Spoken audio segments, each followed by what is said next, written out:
If you're over 60, there's a private habit that might be quietly harming your health and hardly anyone is talking about it. We're talking about masturbation. It's something most men consider safe and normal, and in many ways it is. But as you get older, the way your body responds starts to change, and what once felt harmless might not be so anymore. What worked fine in your 30s or 40s could now be causing issues with your prostate, making erections weaker, and even draining your energy often without you realizing it. I'm Dr. Moit Kara, a urologist and men's health specialist. For over 30 years, I've worked with older men to help them stay strong, protect their sexual health, and enjoy a good quality of life well into retirement. Through the years, I've seen what happens when men don't recognize how these private habits can affect their well-being. Most guys think if it feels good, it must be fine. But the truth is, it's not the act itself that's risky, it's how you're doing it. Certain habits, how often you do it, and even what you're thinking about when you do can all lead to slow, lasting damage. And the worst part is, the signs often don't show up until it's already done some harm. In this video, I'll walk you through the 4 most harmful mistakes men over 60 make when it comes to self-pleasure and how to avoid them. And that 4th mistake. It's one that even your doctor might not have mentioned. Before we begin, if you're serious about protecting your health and staying strong after 60, I encourage you to hit the subscribe button and turn on the bell so you don't miss important tips made just for men like you. And if this message speaks to you, leave a 1 in the comments. If not, leave a 0 and let me know how I can better support you. So let's dive into the first and most common mistake, one that many older men don't even realize they're making. It's forcing an erection or rushing toward climax, even when your body is clearly asking for something different. I've lost count of how many times an older gentleman has sat across from me in my office, frustrated, confused, and sometimes even embarrassed. He'll say something like, "Doctor, it used to work fine. Now I really have to force it just to feel anything." What he's describing is one of the quietest yet most damaging mistakes men can make as they age. You see, once you hit your 60s, your body goes through subtle but important changes. Blood doesn't flow the same way, nerves become a bit less sensitive, and hormones shift. Everything in the sexual process becomes a little slower and more sensitive. But most men don't change their approach. They try to do things the same way they did in their 30s or 40s, using a tight grip, moving fast, and rushing to finish. And when it doesn't feel the same, they push even harder, both physically and mentally. That's where the harm begins. Forcing yourself to climax when your body isn't ready can lead to tiny tears in the tissue, irritation in the urethra, and strain on the muscles in your pelvic area. Even worse, it puts extra pressure on the prostate, which becomes more delicate with age. Some of my patients end up with ongoing growing discomfort, reduced feeling, or even inflammation, and they have no idea that it's linked to how they're masturbating. The damage isn't loud or obvious, it builds up quietly over time. You don't see any bruises. You don't bleed. You just slowly start to feel less arousal, less sensation, less confidence. And so you push harder again, not realizing you're only making things worse. Eventually, this can lead to bigger problems, things like erectile dysfunction, prostate issues, or even trouble urinating, which can interrupt your sleep and affect your independence. If any of this feels familiar to you, please know it's not your fault. You're not doing anything wrong. Most men were never told that after 60, sex and self-pleasure require a different kind of care. Your body isn't broken. It just needs a gentler, more thoughtful approach. So, instead of pushing, start listening. Try slowing down. Focus more on how things feel rather than racing to the finish. Let desire build on its own without pressure. And most importantly, stop treating your body like something that needs to perform and start treating it like a part of you that deserves care and attention. Because when you stop forcing and start paying attention, everything changes. Now, let's move on to the next mistake, one that doesn't just affect your body, but also rewires your brain in ways that can make it harder to enjoy real closeness and lasting pleasure. Mistake 2 is using pornography as your only source of sexual stimulation. I still remember a conversation with one of my patients. He was 67, well-educated, thoughtful, and trying to understand why his desire for real intimacy had slowly disappeared. When I gently asked about his private habits, he looked a little embarrassed and said, "Doctor, I don't really feel anything anymore unless I'm watching something online. And even then, it's not like it used to be." That moment, filled with quiet frustration and confusion, is something I've heard time and time again from men his age. And it often points to a habit that gets overlooked but can do real harm, especially after 60. Relying solely on pornography for arousal may not seem like a big deal, but it affects your brain in ways that aren't obvious at first. As we age, the brain becomes more sensitive to overstimulation, and high-speed, intense adult content can overload the parts of the brain that control pleasure and reward.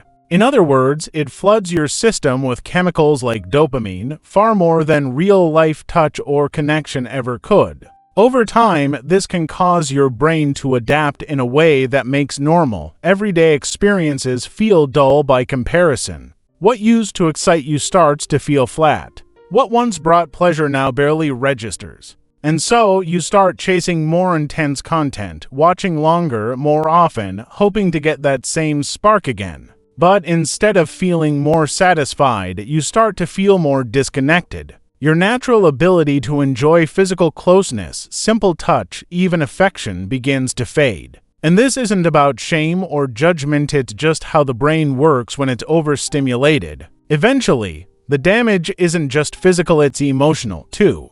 I've had men break down in my office, admitting they no longer feel like themselves. They miss the days when desire came naturally, when they could enjoy a warm moment with their partner, or even just feel comfortable in their own skin without needing a screen to get there. The saddest part: most of them had no idea that this private habit could quietly be affecting their relationships, their mood, and their overall well-being. But here's the good news: it's not too late to turn things around. Your brain can heal. Even after 60, it's still flexible, still able to relearn, to adapt, to grow. It just takes some intention. Start by cutting back on screen use. Instead of relying on what you see, try turning inward. Use memory, your imagination, or even a good story to help bring your inner world back to life. You'd be surprised how powerful those tools can be. When you stop numbing your senses with artificial stimulation, real pleasure begins to return slowly, gently, and naturally. And speaking of feeling drained, there's another mistake that many men don't even realize they're making. This one has less to do with the mind and more to do with energy. It could even be the reason you're waking up tired, feeling down, or losing interest in the things you used to love. Mistake 3 is masturbating too frequently for your age and energy levels. I once had a patient, 71 years old, who sat across from me and asked, "Doctor, is it possible I'm doing it too often?" He wasn't in bad health, but he was always tired, easily irritated, and found it hard to focus. His sleep had gotten worse, and the hobbies he once enjoyed, gardening, biking, spending time with friends, no longer held the same joy. At first, he thought it was just aging. But after we talked more, something stood out. He was masturbating almost every day, sometimes more than once. He believed it was helping him relax. But in truth, it was slowly wearing him down. You see, many men grow up believing that ejaculation is always healthy, always helpful. And for the most part, in your 30s or 40s, that's often true. But once you're past 60, your body has a new rhythm. Hormones recover more slowly. Your nervous system takes longer to reset, and the energy you once bounced back from in a day or two, now, it might take several. If you're constantly pushing your system when it's already tired or stressed, you don't relax, you deplete. You lose strength, clarity, and emotional steadiness. And because the effect builds gradually, you might not notice it right away. But after a few weeks or months, you might find yourself waking up groggy, feeling foggy throughout the day, or simply not enjoying life like you used to. It's easy to chalk this up to age. But often, it's your body sending a quiet signal, I need more rest, not more output. Masturbating too often at this stage in life can also throw off your sleep patterns, lower your testosterone, and irritate your prostate, which may lead to more nighttime trips to the bathroom or a constant feeling of urgency. Now, I'm not saying you have to stop altogether. Sexual expression is a healthy part of life at any age, but it needs to match the pace your body can handle. What used to feel fine every day might now be better once or twice a week or even less, depending on how you're feeling. Some men also find great benefit in slowing things down and exploring touch or arousal without always finishing. This can offer connection and satisfaction without leaving you drained. When you begin to treat your body as a partner, not a machine, you'll notice something shift. You'll feel more energy, more clarity, and often more emotional peace. Sometimes doing less but doing it more thoughtfully is exactly what your body has been asking for all along. And while this mistake may wear down your energy, the next one strikes something even more delicate, your prostate. Most men don't realize how much this little gland affects their comfort, their bladder, and even their overall health, and the way you treat it during self-pleasure. That matters more than you might think. Mistake 4 is ignoring your prostate health during self-pleasure. I'll never forget a patient who came to me with a complaint that didn't sound serious at first. He wasn't in pain. He just felt a constant pressure after climax and a nagging sense that he was never fully relieved. He was 68, still active and fairly healthy, but clearly uncomfortable in a way he couldn't quite put into words. At first, he didn't think it had anything to do with his solo habits. I've always done it this way, he told me. And that's exactly what made it so tricky. The habit felt familiar, harmless, and routine. But over time, it had quietly worn down one of the most sensitive parts of his body, his prostate. Now, here's something many men don't realize. After 60, the prostate becomes more vulnerable. It's a small gland, but it plays a big role in male health. And the way you sit, move, and stimulate yourself can either protect or irritate it. For example, if you're masturbating while sitting in a slouched position like on a soft chair or in bed and putting pressure on the area between the testicles and anus called the perineum, that pressure can transfer to the prostate. Over time, this can lead to inflammation or irritation, even if you don't feel it right away.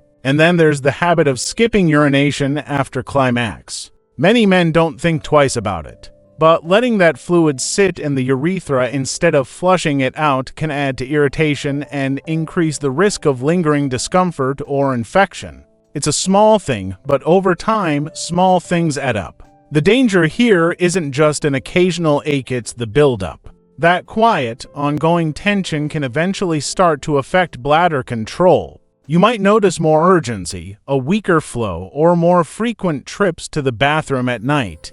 Some men feel a burning sensation when they urinate or a heaviness in the lower belly that just doesn't go away. And still, they don't think to connect it to how they're masturbating.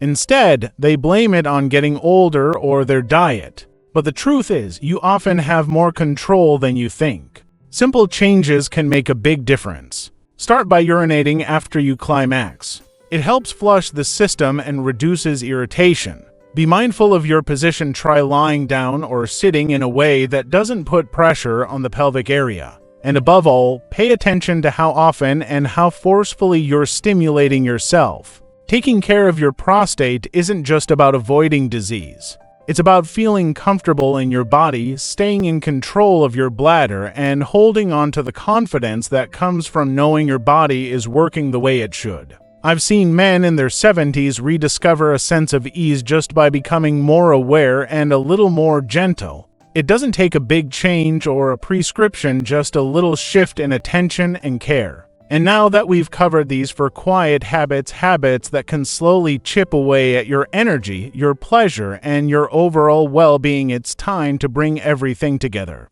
Because knowing what to avoid is one thing. learning how to rebuild strength, sensitivity, and satisfaction after 60. That's where the real change begins. If you've stayed with me this far, I want to speak to you directly from one man to another. You're not broken. You're not falling behind. And you are certainly not alone. The changes you might be noticing: slower response, less energy, that quiet discomfort, they're not signs of failure. They're signals. Your body is talking to you. And for many of us, we were never taught how to listen. For most of our lives, we were told to power through, to do things the same way, no matter what. But after 60, those same routines can quietly start working against us. You now know the 4 most common mistakes older men make in their private habits. Forcing climax without a strong erection might seem like a harmless shortcut, but it can wear down sensitive tissues that need care. Relying on pornography alone can rewire your brain and pull you away from real connection. Masturbating too often can drain your energy and leave you feeling foggy and flat. And ignoring prostate health can quietly build up into issues that steal your comfort and independence. None of these mistakes cause sudden, dramatic problems. They creep in slowly, quietly, until one day you wake up and wonder why you feel less like yourself. And I say this not with judgment, but with deep compassion. I've spoken to hundreds of men in your shoes. Some feel ashamed, confused, or just tired of not feeling fully alive. Many are surprised that no one ever talked to them about how these private habits could have such a lasting impact. So let me tell you now, your sexual health still matters. Your comfort, your energy, your ability to feel pleasure, it all still matters. But it may require a new kind of care. Not the kind that pushes or fixes, but the kind that listens and respects. You may need to relearn how to touch yourself in a way that nourishes instead of depletes. You may need to explore what it feels like to slow down, to let arousal build naturally, to move with your body, not against it. You might discover that the greatest pleasure doesn't come from the climax, but from the presence and the connection you feel along the way. This journey isn't just about avoiding harm, it's about stepping into a wiser, more empowered chapter of your life. One where strength is defined not by force, but by understanding. You've spent decades living, working, pushing through challenges. Now your body is asking you for something different: patience, attention, kindness. And here's the beautiful truth: change is possible at any age. I've seen men in their 60s, 70s, even 80s find more pleasure, more energy, and more self-connection than they ever thought possible. All it takes is a willingness to notice what's no longer serving you and gently begin doing things differently. If anything you've heard today feels familiar, take a moment not to blame yourself, but to thank your body for speaking up. Then take one small step forward. You don't need to change everything overnight. Just start by giving yourself more time. Try a different posture. Skip the screen. Or simply ask yourself, what does my body really need today? Because this isn't just about sex. It's about reclaiming your quality of life. It's about finding your way back to the parts of yourself that may have gone quiet. When you treat your body with wisdom and respect, it will respond. With strength, with clarity, and yes, with pleasure. So, as we wrap up, I want you to walk away with more than information. I want you to walk away with a new mindset. You are still a sexual being. You are still capable of feeling joy and connection. You are allowed to explore and evolve. And you can do it not by force, but with understanding and care. The 4 mistakes we've talked about today don't have to define your journey. They can be turning points, moments of insight that lead to better health, deeper connection, and a stronger sense of self. Don't wait for a crisis to make a change. Start now. Take small, thoughtful steps. Your future self will thank you. And if this message spoke to you, stick around. In the next guide, we'll explore real strategies to help support your prostate, improve your erections, and rebuild your energy, all without pills, gimmicks, or shame. If this helped you see things in a new way, don't keep it to yourself. Like this video, share it with a friend, and let's help more men take control of their health after 60. Because every share could be the start of someone else's transformation.